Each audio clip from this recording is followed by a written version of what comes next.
Olá pessoal, tudo bem? Eu sou Estevão Secato, começa agora mais um episódio do Virando a Mesa, hoje com o Hamilton de Brito Júnior, o presidente da Sinfac, Sindicato das Factorings, né?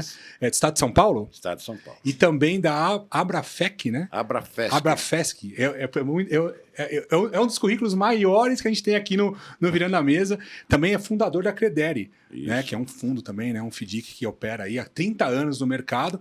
Hamilton, obrigado, uma honra ter uma pessoa do seu calibre aqui conosco. Muito obrigado.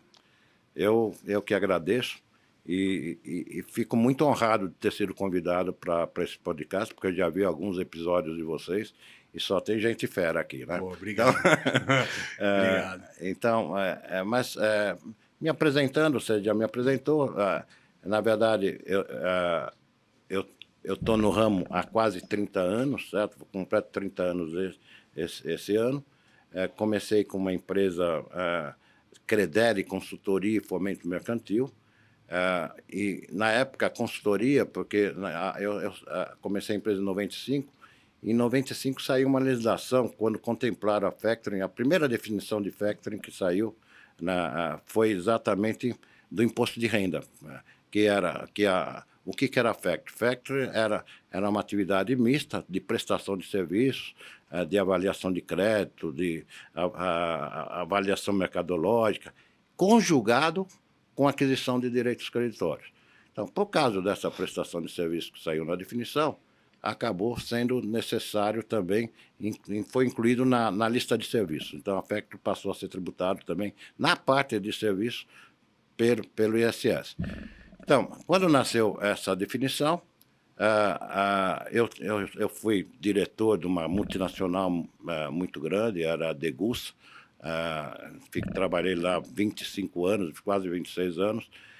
Passei por todos os cargos, né, desde auxiliar de contabilidade, por todos, e cheguei a diretor de 6 unit business, profit center, que a gente chamava, que era responsável por resultados, tanto produção como área comercial. Era uma multinacional alemã. Na época, eu era responsável por quase 600 funcionários entre produção, com um faturamento em torno de $100 milhões por ano. Uhum. Depois, quando eu saí de lá, eu saí depois do Collor, em 95, né? Então, e foi com os recursos da minha saída de lá que eu abri a minha empresa de factoring, uma empresa de factoring de raiz, muito pequena. Tinha meus 2 filhos que nunca tinham trabalhado, foi o primeiro emprego deles, né? Então, e uma secretária. Então, era um andar só lá na Líbero Badaró. Todo mundo ficava ali, né? Todo mundo ficava ali, né? A maioria das empresas ficavam ali, né? Dos bancos e fundos. FDICs, né? FDIC nem tinha na época, né? Não tinha. Tudo factoring O FDIC é de... agora, recente, é de 2001, a legislação, recente, mas ele 2001 pegou... já é recente. Mas ele pegou no breu lá por 2008, 2010, então... na época era factoring. Aliás, essa é a história que eu quero contar um pouquinho. Legal. Sobre a história do fomento comercial. Agora, a grande maioria ainda é factoring, né? Então, o que está acontecendo ainda tem muitas empresas de factoring. Se você olhar no COAF, o COAF tem praticamente 5.800 empresas de factoring registradas. Só que a gente acha que não tem nem metade disso, porque muitas delas foram mudando, ou foram mudando de negócio para securitizadora, para outros ramos, e não deram baixa no COAF. Continua lá em aberto. Tanto é que uma grande parte tem que fazer a declaração de não ocorrências de movimento uma vez por ano por COAF, né? Então, eu, na minha expectativa, eu acho que tem metade disso. Deve ter umas 3 mil empresas de factoring no Brasil todo, mas é muito ainda. É uma quantidade enorme, certo? Mas as empresas de factoring, elas normalmente são empresas menores.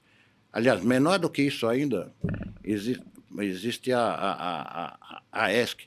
Então, hoje nós chamamos o fomento comercial, por quê? porque antigamente era fomento mercantil. O fomento mercantil era exclusivamente factoring. Tá. Daí, o fomento comercial agregou novas estruturas, novas modalidades. Uma delas foi a securitização, que veio depois. Outra foi a ESC e os FDICs, que hoje são o que tem maior movimento no mercado. Né? Então, a menorzinha de todas é a ESC, que na época, quando ela nasceu, foi chamada de mini banco. Ela nasceu por influência nossa, numa visita que nós fizemos ao ministro Afif Domingos. Na época, ele era secretário lá da micro e pequena empresa. Nós fomos pedir para as factories poder ser incluídas no Simples Nacional. Tá. Mas na época, então, não foi possível, mas daí surgiu a ideia de criar uma espécie de microbanco, que seriam as ESC. Foi uma legislação que demorou quase 7 anos para ser aprovado. Nós participamos desde o início até o final.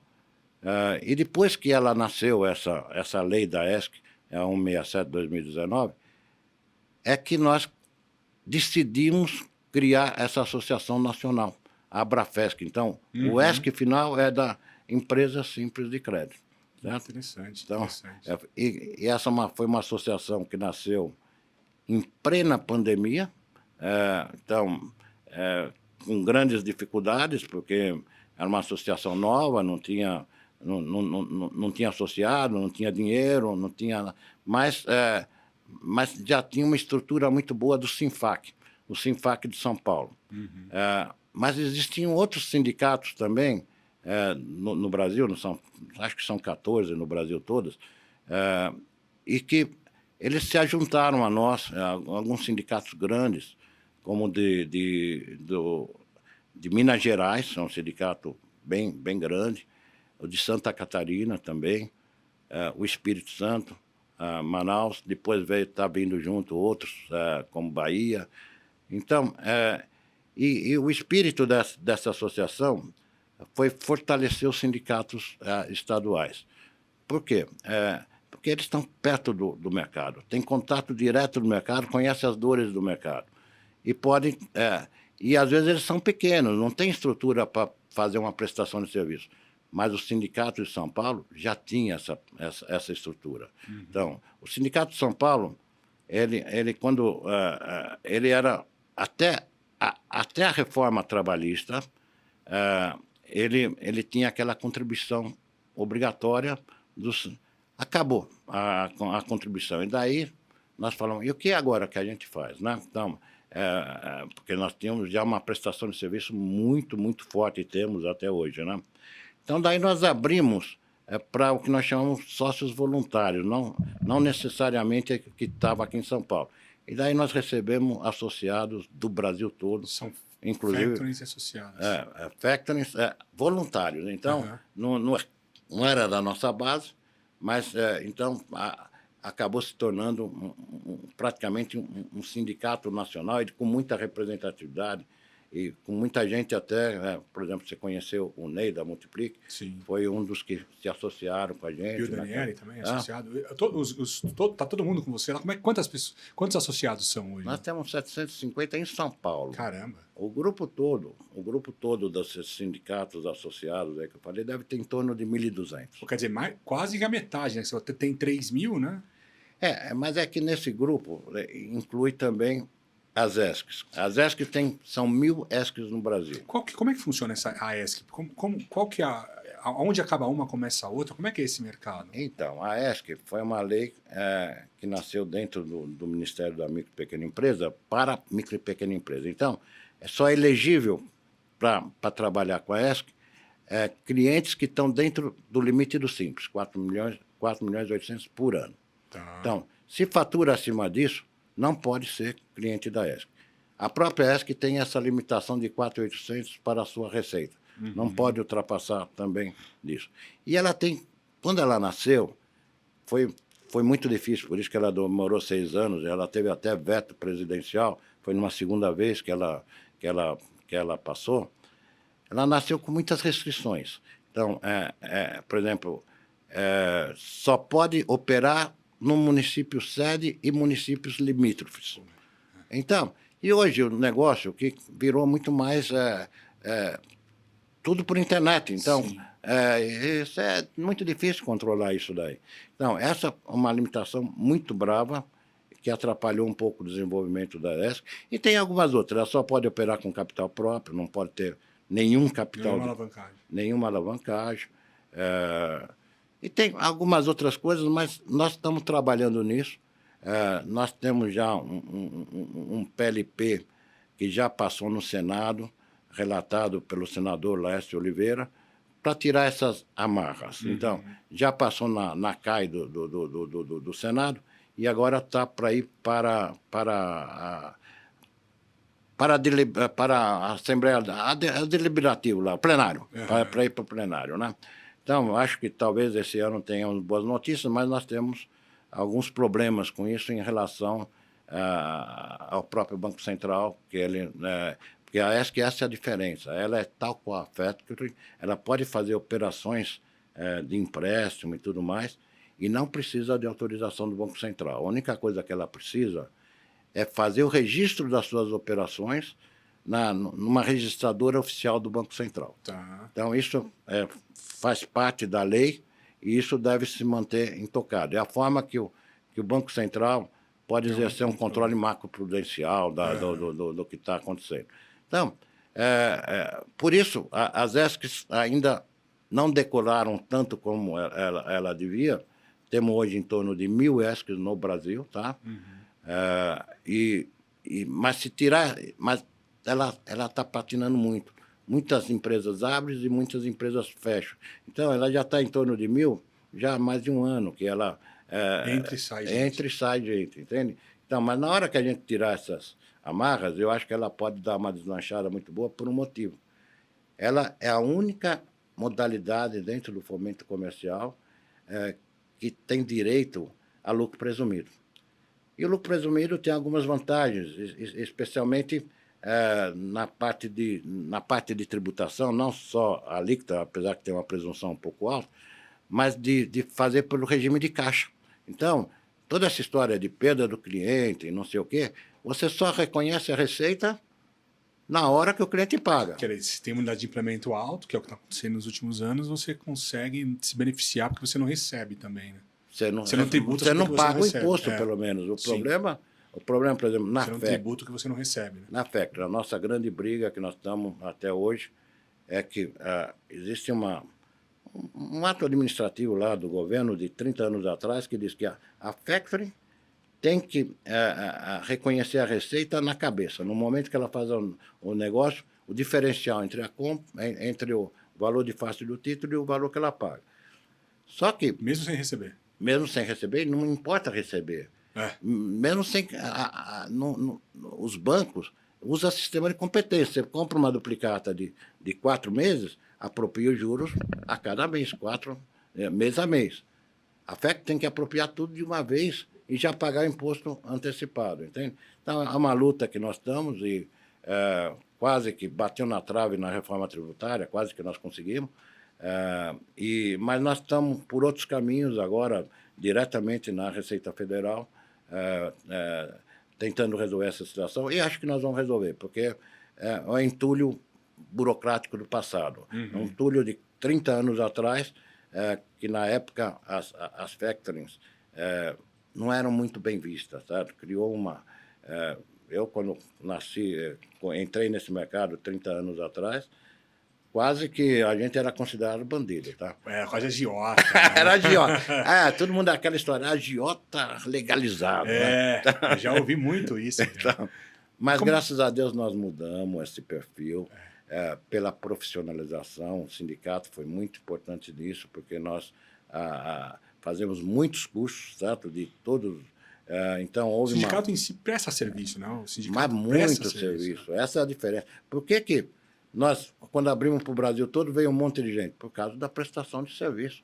O que vocês oferecem lá para os... Então, oferecemos muita coisa. Primeiro, essa parte de cursos. Nós temos pelo menos 40 cursos... 40 cursos? Por ano. Pelo menos 40 cursos por ano.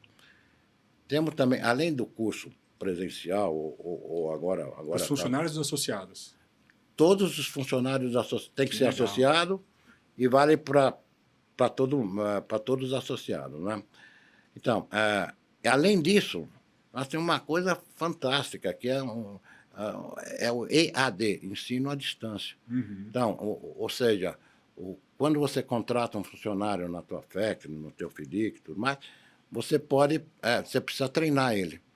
E daí, como nós estamos muito tempo nesse mercado e temos muitos cursos, não sei o quê, o pessoal pode assistir esses cursos requisitando no sindicato. Então, serve como instrumento de ensino fantástico. Tem gente que eu conheço que fala, olha, funcionário meu não é promovido antes de fazer cursos no Sinfac.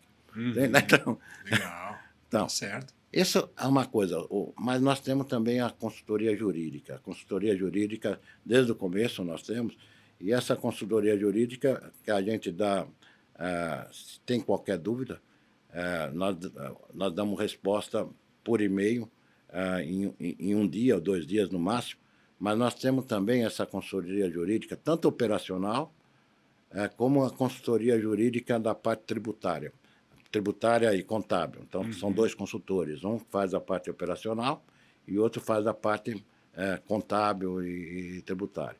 E essas consultorias, além da possibilidade de resposta por e-mail, nós damos a possibilidade de consultoria ao vivo, como se fosse... Então, um dia por mês, a gente marca consultoria presencial, mas presencial agora virou online, né? Então, mas como se fosse o próprio advogado deles, um de cada vez. Não tem grupo. Então, quais são os teus problemas? Você traz o teu problema e recebe uma consultoria ao vivo, quando a coisa é um pouco mais complicada. Então, temos também um jornalzinho e um periódico, um informativo online, que 2 vezes por semana nós damos todas as notícias que acontecem no setor. Todas as coisas importantes, tudo mais. Nossa assessoria de imprensa cuida disso daí.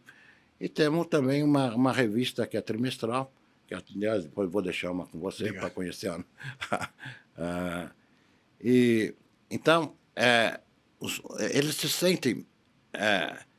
eles têm bastante informações sobre o sindicato. Fora isso, temos muito mais coisa. Por exemplo, nós promovemos encontros regionais. Por exemplo, amanhã eu estou indo para Porto Alegre. Temos um encontro lá, com toda a pauta das novidades do setor e tal.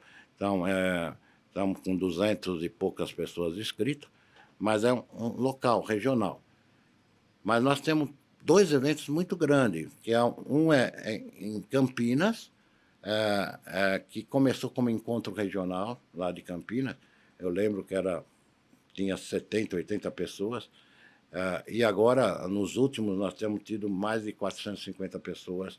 Então, aquilo que era um encontro regional quase que virou um encontro nacional. Então, e também temos um evento que é muito tradicional, normalmente fazemos outubro, novembro, que é o nosso simpósio. Nós estamos no 17º simpósio, fizemos agora, e junto nós temos também o congresso da Abrafesc. Antigamente a gente fazia um simpósio que era só de meio-dia. Depois que entrou a Abrafesc junto com o grupo, nós passamos a fazer um congresso.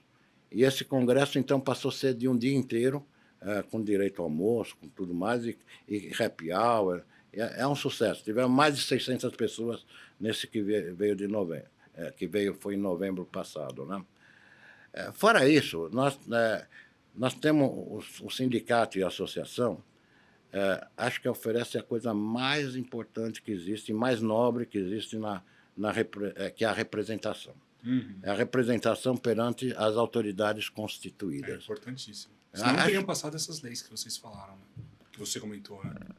Se não fosse a associação e o sindicato, não teria chegado essa pauta tributária, nunca teria ido para frente, né? Porque 2 pessoas desorganizadas ou 100 desorganizadas não conseguem se ter representatividade. Exatamente. Nessa parte tributária, já que você está comentando esse assunto, foi uma das nossas maiores conquistas. Ultimamente, teve muitas conquistas ao longo de todos esses anos, né? Eu citei aqui da legislação da ESC, mas, mas agora, recentemente, na reforma tributária, os FDICs ficaram ameaçados de serem tributados do IBS, do Imposto Dual, lá, do CBS e o IBS. E nós tivemos uma atuação muito marcante nisso daí, em vários sentidos. Mesmo antes do governo apresentar o projeto dele, da reforma tributária, nós apresentamos um PLP autônomo, o PLP 54, que falava sobre a parte... Era um grupo de serviços financeiros. Então, a gente falava sobre os nossos pleitos, e um dos pleitos era exatamente a não tributação do FDIC, se ele fosse considerado entidade de investimento. Tá. Então muito antes do governo apresentar. Então, depois, mas também nós trabalhamos em paralelo com o governo, porque projeto de governo, você tem sucesso, não adianta só legislativo, você tem que conversar com o governo também, certo? Então, tem que chegar a um consenso. E nós fizemos muito boas amizades com o diretor da reforma tributária, até vou citar o nome dele, porque nós temos uma dívida de gratidão a ele, Daniel Lória. Ele saiu agora da CEP, da reforma tributária, e criou um escritório próprio sobre esse assunto. E, aliás, ele fez um evento agora, semana passada, que foi um grande sucesso. Tá? Então, ele foi um grande apoiador da nossa causa. Tá? Então, os FDICs ficaram perto de ser tributados, até o último relatório, o penúltimo relatório antes do final, saiu que eles seriam tributados. Daí nós tivemos uma ação muito rápida, fazendo uma campanha de vídeos que mandamos para os deputados e tudo mais, da importância do FDIC não ficar tributado. Vai aumentar o custo do crédito para todos, né? Contam com isso, né? Também. É bem importante. Não, foi super importante. Então, e depois, com essas conversas em paralelo que nós tivemos com uma própria diretoria lá do Ministério da Fazenda, nós conseguimos que aquele artigo que falava que, para considerar não tributar os FDICs como entidade de investimento, fosse incluído também na redação final da reforma tributária. E, inclusive, nós fizemos uma emenda que chama de número 124, que a forma como saiu na redação final foi exatamente, literalmente, a nossa proposta. Literalmente a nossa proposta. Então, essa acho que... E eu fico muito orgulhoso disso, porque... como foi importante isso daí para o nosso mercado, para a nossa indústria. E não deve ter sido trivial essa negociação, né? Deve ter sido bem complexa essa... Não, foi complicado, porque, por exemplo, eram 7 deputados relatores desse negócio. Nós estivemos conversando com 5 deles, tá? Com 5 deles presencialmente, lá em Brasília, tudo mais. A própria parte do Ministério da Fazenda, tivemos vários encontros, e, às vezes, nos últimos momentos, mesmo sem encontrar pessoalmente, era por telefone, por mensagem, tudo mais. E graças a Deus, nós tivemos êxito, porque significaria, se isso daí não tivesse conseguido, significaria em torno de um imposto em torno de 10%, ainda não tem a alíquota definida, mas eu calculo que vai ser em torno de 10%, sobre toda a tua receita do FDIC, certo? Todo o deságio que você cobra seria tributado em 10%. Então, isso poderia fazer uma enorme diferença na competitividade do FDIC em relação aos bancos. Então, sem dúvida, a gente tem muitas conquistas que nós fizemos durante esses 12 anos, né? Mas essa é, sem dúvida, acho que a maior de todas. Um pouquinho antes, nós tivemos também a tributação do Come Cotas, né? Primeiro veio uma medida provisória que que os FDICs todos passariam a ter regime de come cotas. E daí, isso era uma medida provisória. Nós entramos com 3 emendas, uma emenda para não ter o come cotas, outra para não incidir sobre estoque de rendimentos, e uma terceira que, se incidisse, seria por uma alíquota reduzida, que nós propusemos na época 8%. As três emendas foram aceitas, não como emenda, mas essa do 8% acabou virando 6%.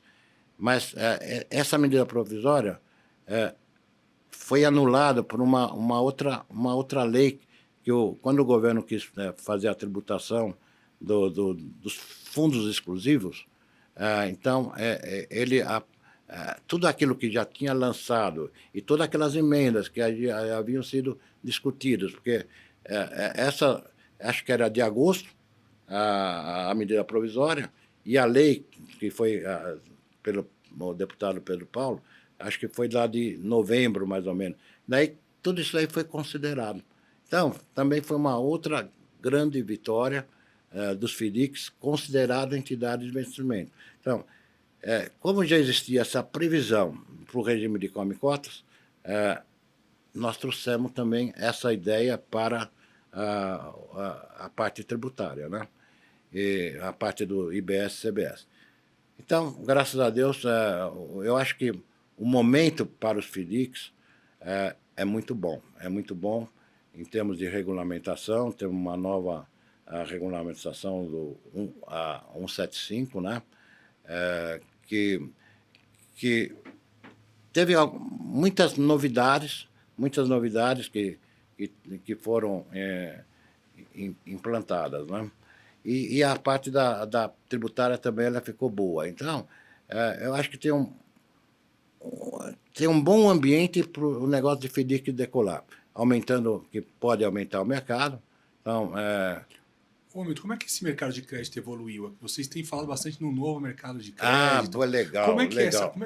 Para quem está ouvindo, dá um pouco de contextualização de onde veio e qual que é a tua visão de longo prazo. Legal, gostei dessa pergunta. Então, bom, o fomento comercial, quando ele começou, foi há mais de 40 anos atrás, e não era chamado fomento comercial, era chamado fomento mercantil, que era especificamente só factoring, certo? Até a minha empresa é Credere, consultoria e fomento mercantil, né? Então, mas com o tempo, e o que era esse fomento mercantil?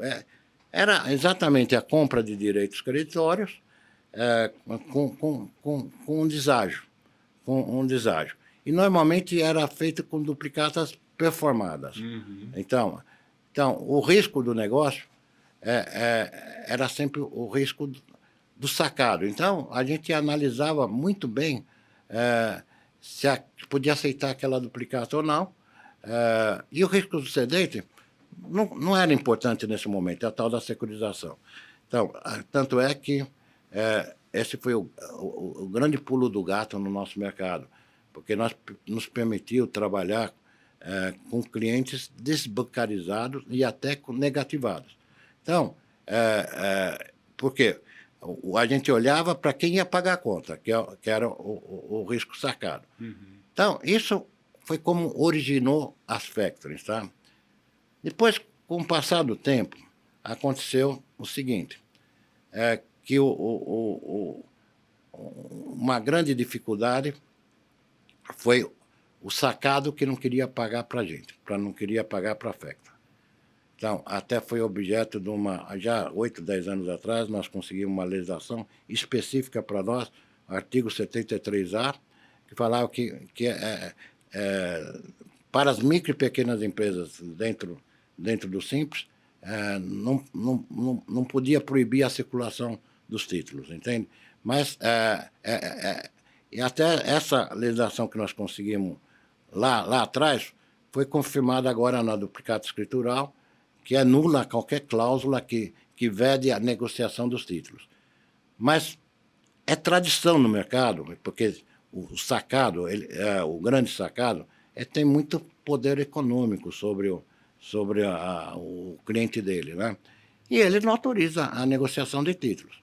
Então, daí, até agora nós conseguimos uma As grande... comissárias, né?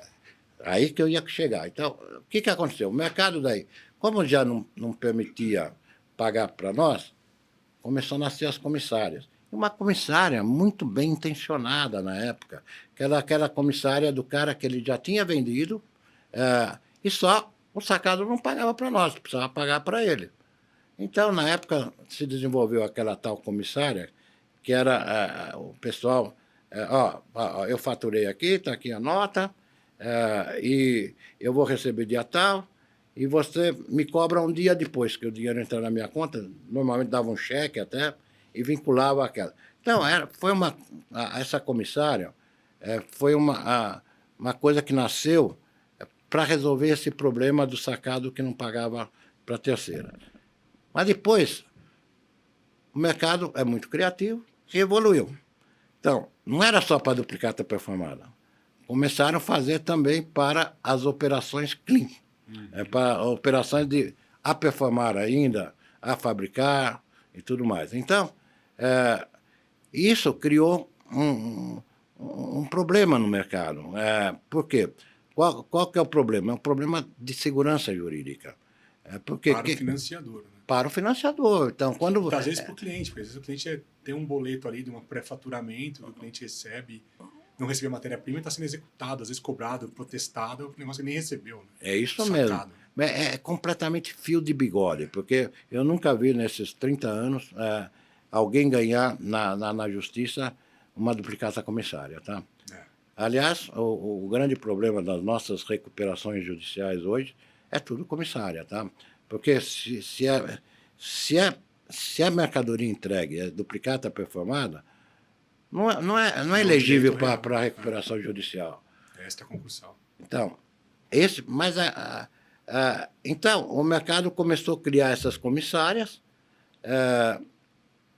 que eu particularmente, eu tenho um FDIC pequeno, eu nunca fiz a comissária careca, que nós chamamos no mercado, certo? Essa que não tem origem, que às vezes é renovação de nota só. Então, a pedalada, né? A pedalada. Então, porque eu sempre trabalhei só com capital próprio, então, por isso que eu não sou muito grande, sou pequeno, perto dos anos que eu tenho aí de coisa. E daí, quando o capital próprio, você toma um pouquinho mais de cuidado.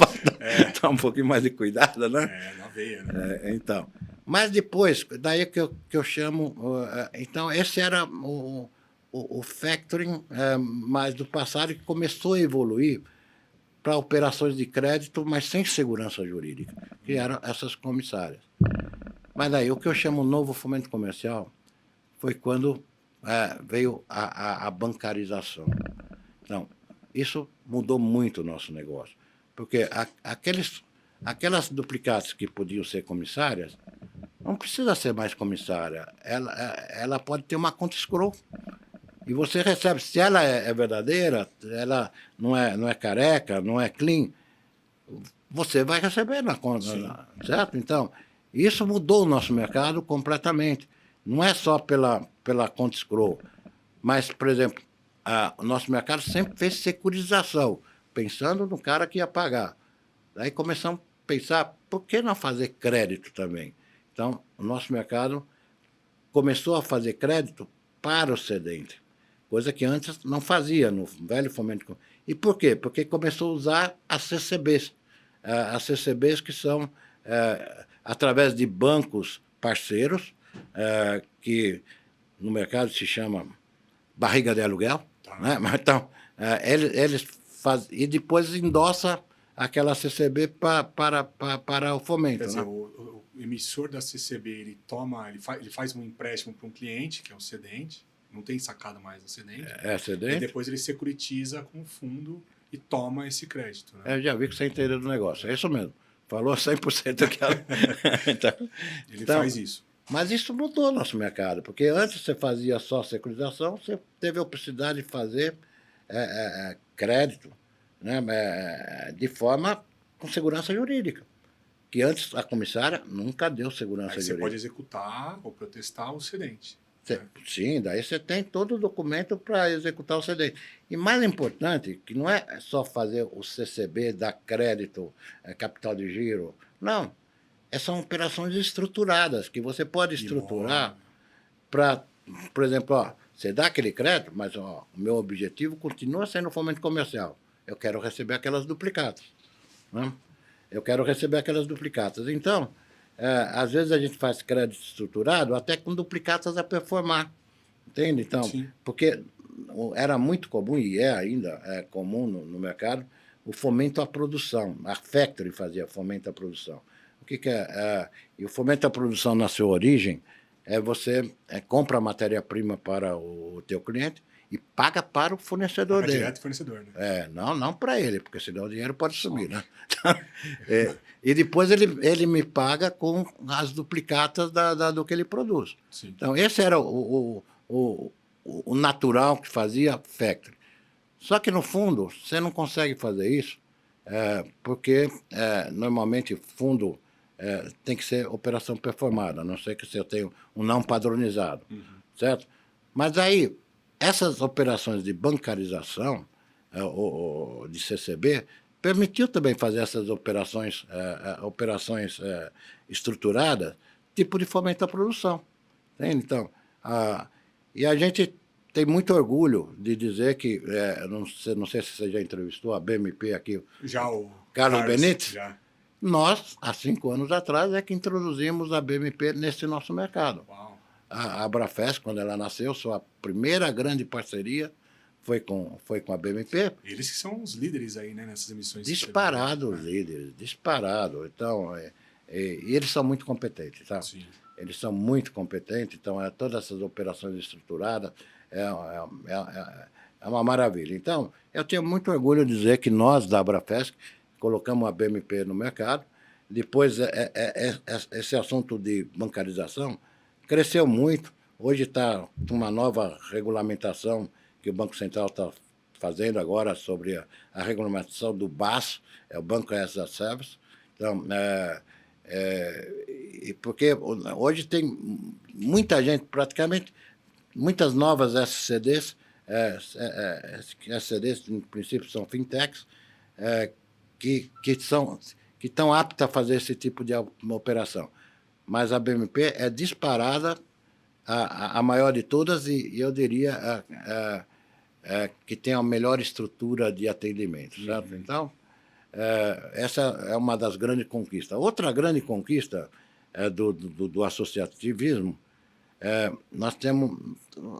Foi muito importante o desenvolvimento tecnológico, tá? Então, temos muitas parcerias de plataformas para tudo, para motor de crédito, para análise de crédito, e nós temos uma parceria com o CEPRO para monitoramento de notas fiscais eletrônicas.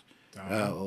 Ou seja, você consegue avaliar a qualidade do crédito, uma nota fiscal, quando é emitida, duplicata eletrônica, você consegue acompanhar todas as fases da emissão da nota, a passagem pela barreira, até a entrega no destinatário.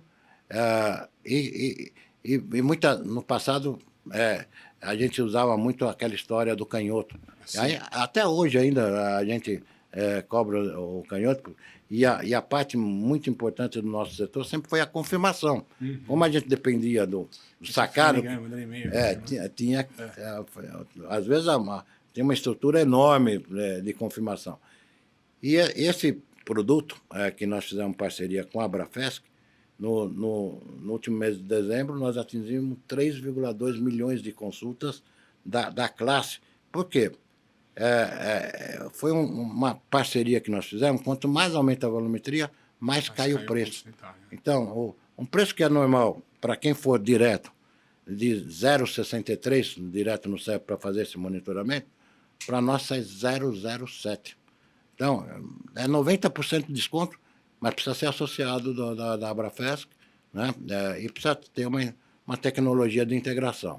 E esse negócio está crescendo cada vez mais, e grandes fundos também estão cada vez mais vindo com a gente, né? Porque é no interesse de todos. Né? Então, temos muitos outros produtos, muitas parcerias também, que nós fazemos em vários sentidos, para melhorar o ambiente de negócio, né, da classe. Ô, Milton, fala uma coisa, voltando um pouco lá na tua história mesmo, assim, né? Quais foram os momentos da sua vida que você falou assim, puta, essa foi a grande virada de mesa da minha carreira, ou da minha história? Eu acho que são vários momentos, né? Então, primeiro, eu já tinha uma experiência acumulada lá como diretor da Degussa, tudo mais, e na hora que saí, foi a decisão de abrir uma factory. E por que eu abri uma factory? Porque eu tinha um dinheiro bom, eu tinha um excelente salário, provavelmente um dos maiores da multinacional, e eu recebi fundo de garantia, tinha também aquele plano de previdência. Virou pacote. Virou um pacote, e eu tinha que fazer alguma coisa com aquele dinheiro. Só que naquele momento também estava tendo... Não quis montar uma franquia do China Box, né? Não. Naquele momento até estava muito em discussão os bancos. Os bancos teve até um programa especial de auxílio aos bancos naquela ocasião. Eu falei, puxa vida, então é melhor antes de eu colocar num banco que quebra aí, então vamos arriscar alguma coisa, né? Daí começamos esse negócio. Então essa foi uma grande virada, o momento que nós decidimos, eu quero fazer uma factory. Primeiro analisamos muito bem todo o negócio, ela já tinha uma certa regulamentação só do imposto de renda que eu falei, né? Mas já tinha um mercado que estava atuando. Então, eu estava chegando já uns 10, 15 anos depois que o mercado já estava atuando. Então, e no começo era muito só cheques, 50% da minha carteira era cheques, né? E hoje não tenho nem 2%, tá? Porque o cheque virou... quase pouca gente usa. Então, esse eu diria que foi um primeiro momento. Então, um segundo momento, eu acho que foi, já falando da vida associativa, quando o Pio Daniele, que foi presidente do Sinfac, o primeiro presidente do Sinfac, da nova era, né? Porque o Sinfac tem 35 anos, mas, de verdade, ele só tem 17 anos, porque quem administrava ele era uma outra associação que não prestava serviço. Então, daí, quando ele passou a ser de direito de fato, porque ele já era... Existia, mas não atuava. Existia, mas não atuava. Então, o Pio Daniele me convidou para fazer parte da diretoria. Então, isso já 17 anos atrás. Depois eu participei da gestão dele, participando de uma segunda gestão, e depois houve uma renúncia da segunda gestão, por motivos particulares, e eu assumi como presidente em exercício. E depois, de lá para cá, eu venho sendo eleito, reeleito, todas as vezes, e cada vez que eu falo em que eu vou parar, o pessoal não me deixa. O pessoal não me deixa de jeito nenhum, né? Então, esse acho que foi um segundo momento. Então, que a gente já era empresário do setor, conhecia as dores do setor, e acho que um terceiro momento que eu fico foi a abertura da Abrafesc e essa parceria que nós fizemos com a BMP, porque nós mudamos o mercado. Então, nós mudamos o mercado para o que nós chamamos de novo fomento comercial. Mas eu queria falar rapidamente sobre o que eu estou chamando de novíssimo fomento comercial. Novíssimo fomento comercial, ótimo. Porque com todas essas alterações, e o governo também está promovendo um monte de mudanças, nós temos uma lei da duplicata escritural, a 13775. Então, que ela, o ano passado saiu a resolução 339, que o Banco Central regulamentou isso daí. E o Banco Central, normalmente o Banco Central regulamenta só para o mercado financeiro, mas essa resolução fala de duplicatas no todo, vale para todo mundo, certo? Então, essa duplicata escritural, o teu cliente vai colocar num repositório de um escriturador de duplicata. Quem são esses escrituradores? Provavelmente serão todos os registradores. Hoje, já quem registra a duplicata vai ser também escriturador. E esse escriturador ele vai ter algumas coisas que ele tem que fazer. Por exemplo, muita coisa que a gente faz no dia a dia, confirmar a notificação. O próprio escriturador terá que fazer para dizer se é bom ou não, com o sacado. Vai fazer também a parte de liquidação. A grande diferença desse negócio é que com a duplicata, a duplicata escritural, você não vai mais pagar para XYZ. Você vai pagar um boleto, que aquele boleto já vai estar registrado interessante. e já vai liquidar quem é o titular de direito. Olha só. E até preserva até não precisa nem divulgar quem é, na verdade. Né? Não precisa. Então, é uma coisa que vai ser uma coisa disruptiva no mercado, vai ser aos poucos. O sistema vai ser muito parecido com o de cartão de crédito. O cartão de crédito que tem aquela história de agendamentos e que você daí faz, tem que se pegar autorização, né, o opt-in. Então, é um mercado que deve mudar muito, mas vai ser aos poucos, porque teve uma convenção, essa convenção ela vai... começa primeiro a obrigatoriedade de fazer a escrituração, só grandes empresas acima de 300 milhões. E daí, aos poucos, eles vão descendo o nível até chegar ao nosso mercado, que é da pequena e da média empresa. Né? Então, isso pode demorar um pouco. E a própria escrituradora, ainda não se sabe quem são, mas provavelmente serão as registradoras, mas elas têm que ser credenciadas, tem que ter um sistema que o Banco Central homologue, que está funcionando, porque no caso dos cartões de crédito foi um desastre completo no mercado. Quando entrou em vigor, e entrou de um dia para o outro. Então, o sistema não estava preparado e foi uma confusão enorme no mercado. Então, muito bom que agora está fazendo faseado e vai dar tempo da gente se adequar. E eu acho que o que eu chamo de novíssimo mercado de fomento comercial, toda essa experiência que nós tivemos com o novo mercado de fomento comercial, que foi a bancarização, que foi começar a fazer crédito, vai ser muito útil nesse novo, na duplicata escritural, porque na duplicata escritural já tem a previsão também da duplicata performar, e tem a previsão também